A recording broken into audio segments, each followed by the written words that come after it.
want to come hard on a particular people. And this is not because of hatred, but it's because of the lifestyle and the mannerism of these people that I think I should call these people out. And today, I'm calling out the Hausa Fulani because I personally, from my observations and from my experience and everything, I believe they are the major tribes that are drawing Nigeria backward, that are stopping Nigeria from developing. And I will tell you why. When you follow me in this video, you get to understand why I think that the Hausa Fulani must change the way they do things, the way they think, the way they approach issues, and the way the entirety of their culture and everything, for us to have meaningful development in Nigeria.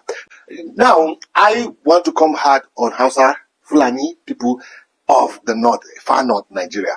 And I want to say, there is the way you people think and talk and behave that is making Nigeria to be backward, and Nigeria is not moving forward. And these things have to change, because if you look at the South are telling the North that the North is the one that has held them down, that has not allowed them to develop. That the North is drawing them back. They want to develop, and the North is pulling them backward. And that is one of the main issues that the South has against the North.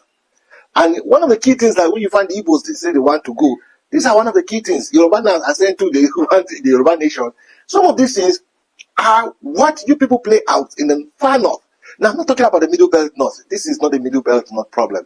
This is a far north problem. The people in far north, there is a way you do things and there's a way you behave, and it's pulling Nigeria backward. I want to say a lot of things from my people in the far north. Number one is that there's a place for spirituality and there's a place for development. Now, you cannot abandon development. You cannot even go live saying that even if you are going to chop sand, even if you are going to be poor, Islam must be ahead. Islam must be ahead. Yes, Islam is good that you go for your faith and you profess your faith. It is good. But there's a different place for faith and there's a different place for development. And you can't hold one and leave the other. And you can't run life as in, even if the wars will kill us in Nigeria, if we are going to die, let a Muslim be ahead. That I don't know why you are saying all these things, because you don't have the fight for national growth, for development. All you fight is Islam and Islam and Islam. Now, let's take a look. You tell your people that when your people go with the Islam, when you do the things that Allah said they should do, Allah will bless them, Allah will do everything to them. When they are doing the work of Allah, that Allah will bless them. But have you people noticed that? Look at a country like United States. United States is a secular country, and they don't call Allah. They don't call anything. But they are well developed. With all the Allah that you call, that Allah is going to do, you still depend on white people. All your dependence is on white people, on foreigners, on Westerners. For you to have a car to drive, Westerners have to give you. For you to have a phone to make a call, Westerners have to give you. Everything the Western world must give you. For you to enjoy life, to sleep on a mattress, to have roof over your head, Westerners have to give you. You have to import things from Western countries for you to enjoy them. Now, these Western countries, you think just stayed and this is just came into their hands? No, they went into research. They went to science and technology. They went into science and technology. Now, it is science and technology that has given them the ability. The physics they study to know about velocity and acceleration and all those things.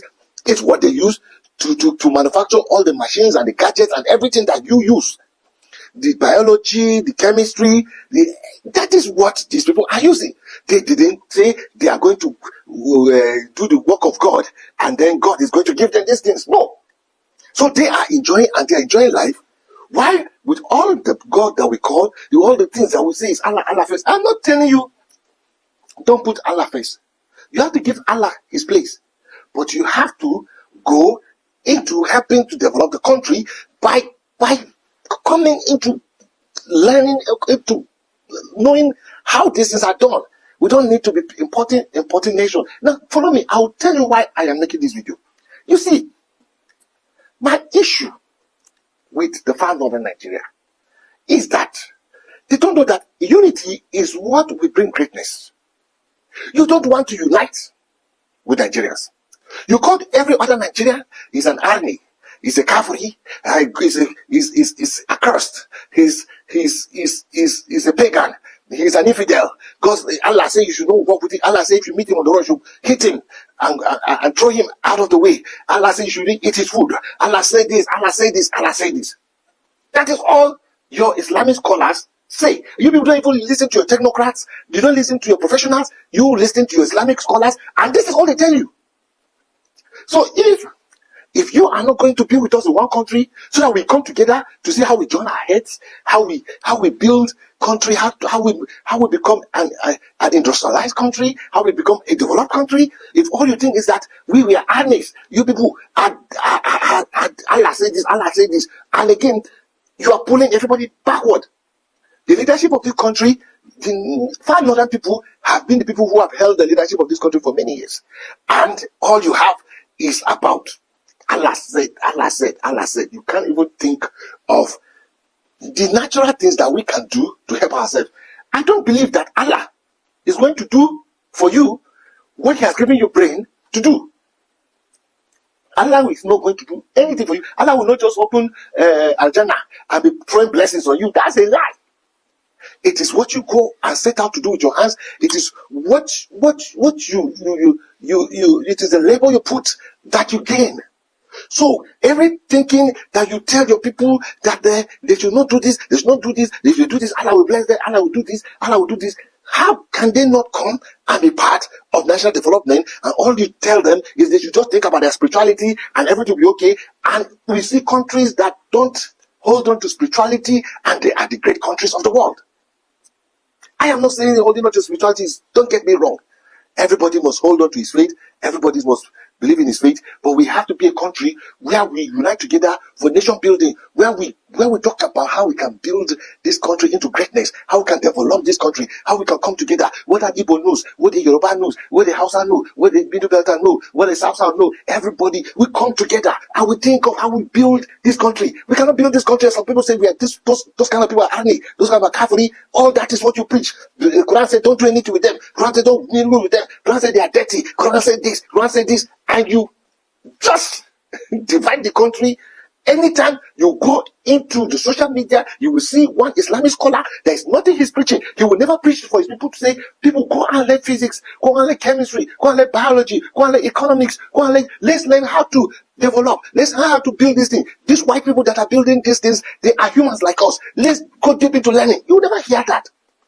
You will just hear how Allah say we are different from these people, how these people are kafiri, how these people cannot be part of us, how this is how we can put a government and let the government come and do everything for us as Islam, how Allah says Islam must rule everybody, and how that is all you hear.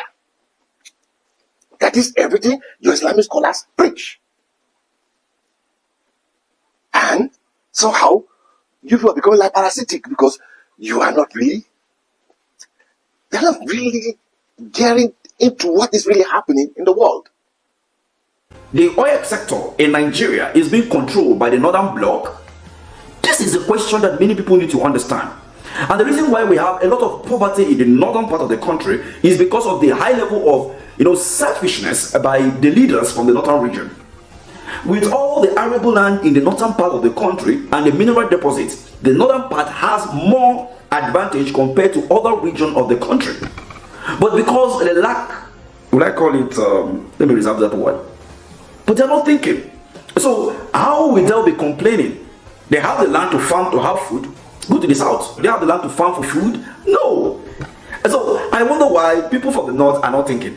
Because looking at the resources that they have, and as well as the massive land that they have, if they choose to go into agriculture alone, only God knows what they are going to gain from that alone. And let's not forget that we were actually practicing regional system of government before it was abolished, and then we went to the presidential system of government. And this was made by another military personnel, Gowon. And by the Decree 14, he removed the regional system of government, of which we now have to create states. And this is because of the fact that oil was found in the southern part of the country, and to leverage on this, they began to scatter the whole country. Remember that Nigeria was doing very well in agriculture as of that time. But let's not forget, Michael Okpara, being the regional premier of the eastern region, did so well for that region. And this is the fear of many Nigerians today. Northern Nigeria is full of a lot of complications. A lot of people feel they have opinions about Northern Nigeria because they have read in the news that we have a lot of hunger, or they have seen in the news that Boko Haram bombed 520 million people, or because they have seen and heard. But that's not our reality. Northern Nigeria is a place full of diverse culture, beautiful people, amazing culture, and best believe we actually live in peace in some parts. Because I would not be delusional to tell you that, oh, there's no fighting in some places as I speak to you today. But one thing I'm very sure of is Northerners have still remained the most hospitable people you would ever meet. We have our ups and downs, we have our issues, but I can assure you, the North is not what you know. Hi my people, now welcome back. I think you guys have watched and listened to waiting each and every person where we see the talk for inside this video talk concerning Northern people. Now don't say Northerners are people where we say okay, they get many things where we say okay, there's they enjoy bits. They know they enjoy based on see they carry religion for head. It's not as if okay anybody they against their religion or something like that. But the way that they try draw this country back through their religion. Everything comes apart. Anything concerning them is religion, this one, that one, religion, this one, that one. So that thing is making this country to go back. If not, Northern people man, therefore they enjoy this country called Nigeria.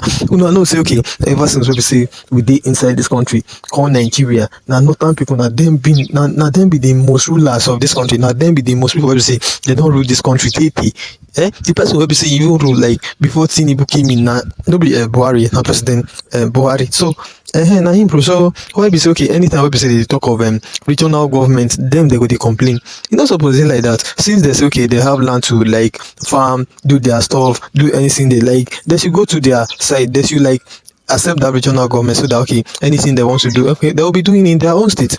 See, the only thing we be see me I get to talk about this issue where we see we the face for this country called Nigeria, but it's either we go back to regional government or Nigeria is divided. If Nigeria is not divided, this issue that we facing in this country will never go down, because some persons in another state now don't they like suffer because of waiting Northern people now don't create before. So now why be so okay many people they agitate for that regional government be that because this country where we say we did now, this country called Nigeria seems to benefit some parts of Nigeria more than some. That's why you see all these men where we say they talk on inside this video, you see them they complain. If not, you know, say okay, Nigeria, when Nigeria been one, when we been one, although Nigeria will never become one again, when Nigeria been trying to be one that time, Nigeria been did better. When Obasanjo they rule this country, there's nothing like sentiment. You know, they even carry any sentiment something for head. Anything where we say one day they do an equal that time. And he own this thing. You own this thing where we saying in role like you own tenor. Many people enjoy in tenor, and unlike this person, what's his name again? Late Omar Yaradua. When the man did, many people want enjoy bets. They took him early, so that's why it seems okay. Many people are facing a lot of things in this country called Nigeria. But within I know like within I got to talk to tell all these Northerners saying this one is bad, this one is bad. They want to go back to regional governments. They should just accept the regional government since they don't want this country called Nigeria to go forward. They should like accept the regional government. That is all I have to say about this thing we see it happen now.